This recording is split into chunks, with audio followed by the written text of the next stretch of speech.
Ang isang nagbigay ng pananakot sa akin, si Akop. Nako. Sabi niya, baka hindi mo magustuhan ang gawin namin sa'yo. Aba? Oh, yun talagang word niya. Huwag mo kaming pilitin gawin namin ang hindi mo magustuhan. Sinagot ko siya, so be it. Oh.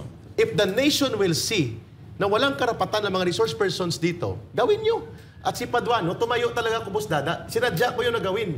At hindi ko pinagsisihan dahil sinasabi niya na out of order daw ang request ko. Ang sabi ko, very basic. Ang mga resource persons na walang abogado, hindi basta-basta kine-cross-examine dito. Kasi karapatan yan sa kasaligang batas. At kung ano man ang sinabi ko nung nakarang hearing na walang abogado na nag-guide sa akin, marapat ko na hingi na yun ay i-delete. Nagalit siya. Tapos nang nagagalit na siya, tumayo ako.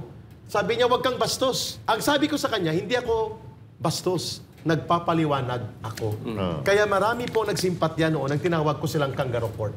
Sapagkat walang hustisya, Boss Dada, muro-muro, bullying, at walang kinikilalang batas. Ang opening statement ko was very clear.